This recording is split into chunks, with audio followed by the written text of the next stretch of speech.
안녕하세요. 유튜브 보알못 김미정입니다. 오늘은 간병인 보험을 준비하실 때 꼭 알아야 할 점과 간병인 보험을 준비하실 때 유리한 플랜을 설명드리도록 하겠습니다. 질병이나 상해로 입원하실 때 입원 일당을 원하시는 분들이 많이 계시는데요. 입원 일당 특약은 하루만 입원해도 보장 금액이 지급이 되는 상품이라 좋지만 일반 질병이나 상해 입원 일당 가입 시 보장 내용은 1에서 3만 원 정도로만 가능해서 내는 보험료에 비해 가성비가 떨어진다는 말씀들을 많이 해주시는데요. 그래서 최근에는 하루 15만 원에서 20만 원까지 보장이 가능한 간병인 사용 입원 일당 보험으로 가입하셔서 일반 질병상해 입원비 특약 대신으로 가입하시는 경우들이 늘어나고 있습니다. 예를 들어 감기로 인해 폐렴으로 입원 시 간병인 사용 입원 일당 15만 원을 받게 되신다면 일주일만 입원해도 105만 원을 지급받으실 수 있는 거라 좋으신데요. 이렇게 간병인 보험의 입원 일당은 보장이 커서 좋지만 일반 질병상해 입원 일당에 비해서 보장받기가 까다롭지는 않은지 보험금을 청구하실 때 가족 간병이 안 되고 간병인 업체만 사용해야 해서 필요치 않은 간병인 사용으로 인해 간병인 고용비만 추가로 더 내는 건 아닌지 걱정하시는 분들이 계시는데요. 결론부터 말씀드리자면 현재도 가족 간병이 가능합니다. 2024년 12월 이전 기준으로 간병인 보험 일부 상품의 보험 약관에서 간병인 정의로 중개 플랫폼을 통한 간병인 사용으로 인한 내용은 포함하지 않아서 보장 미흡으로 인해 보험금 지급금 문제가 생길 수 있었는데요. 보험금 부지급 등 소비자 피해를 초래할 수 있었기 때문에 이 부분을 개정해서 금융감독원에서 보험사들 약관을 명확하게 변경하도록 명시하였습니다. 그래서 2025년부터는 간병인 보험에서 간병인에 대한 약관을 명확하게 변경하여 가족 간병이라 하더라도 실질적으로 간병 서비스를 이용한 경우에 보상이 가능하도록 변경되었습니다. 간병인 제공 서비스를 영유하는 업체에 해당하는 업종에서 간병인 제공 또는 간병인 중개 서비스를 영유하는 것으로 변경된 것인데요. 또한 2025년 이전 가입하시는 내용에서는 추가적인 증명 서류에 대해서 명확하게 나온 것이 없어서 보장을 받는 데 애매한 부분이 있었는데요. 2025년에는 간병인 사용 계약서,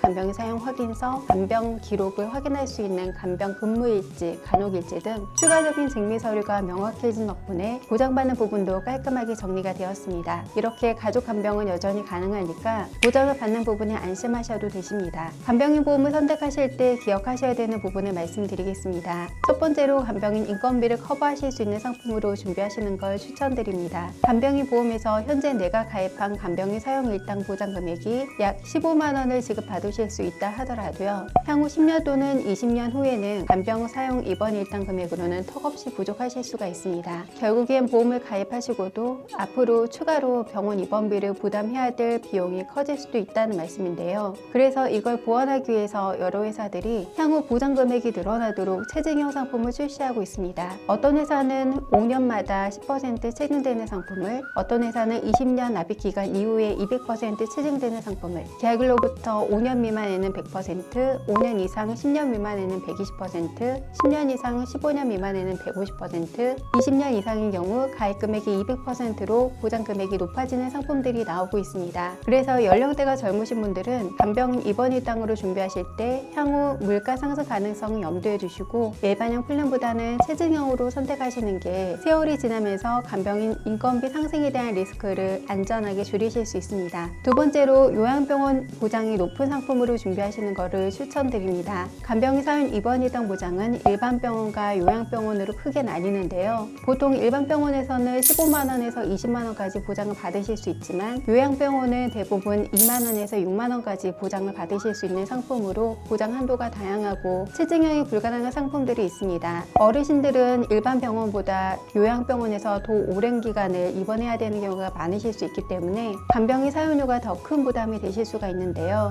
그렇기 때문에 요양병원 금액이 높은 곳, 요양병원 보장기간이 180일까지가 아니라 365일 내내 보장 가능한 곳으로 선택하시는 것이 현명하다고 말씀드릴 수 있습니다. 세 번째로 요양병원 입원 일당처럼 일반 병원에 입원하실 때도 입원 첫날부터 180일까지만 보장되는 상품들도 있기 때문에 181일 이후부터 365일까지 보장받으실 수 있는 특약을 추가로 넣으실 수 있는지 확인도 하셔야 됩니다. 보통 간병인 사용 일당은 1년 중 180 180일 한도로 보장하고 있고 181일 이후에는 면책 기간을 갖는데요. 물론 면책 기간이 지나고 나면 다시 보장이 시작되지만 하루에 15만 원씩 하는 간병인 사용일당을 180일밖에 보장받으실 수 없다는 것이 아쉬운 부분입니다. 물론 병원 180일 이후에 요양병원으로 이동해서 180일을 사용하실 수 있고 다시 일반 병원에서 180일을 사용하실 수 있지만 이 또한 당연히 불편할 수 있고 그 기간에 딱딱 맞춰서 이동하기 쉽지 않으실 수 있습니다. 그래서 최근에는 181일 이후에도 보장을 받으실 수 있는 특약들이 나오고 있기 때문에 보장 구성 시에는 181일 이후부터도 보장이 필요한 부분들을 같이 넣으실 수 있는 회사로 선택하시는 게 효율적입니다. 181일 이후 특약은 회사마다 차이가 있지만 요양병원이 되는 곳과 안 되는 곳이 나눠져 있기 때문에 요양병원을 181일 이후에도 보장이 되는 곳으로 준비하시는 게 좋습니다. 오늘은 이렇게 간병인 사용 입원 일당 보험에 대해서 알아보았는데요. 보험은 정답이 없습니다. 간병인 보험을 준비하실 때 같은 가족이라 하더라도 성별, 연령, 건강 조건에 따라 추천해드린 상품과 플랜이 달라집니다. 상담을 통해서 고객님께 가장 유리한 상품으로 준비하실 수 있도록 도와드리겠습니다. 본 광고는 손해보험협회 광고심의 기준을 준수하였으며 유효기간은 심의일로부터 1년입니다.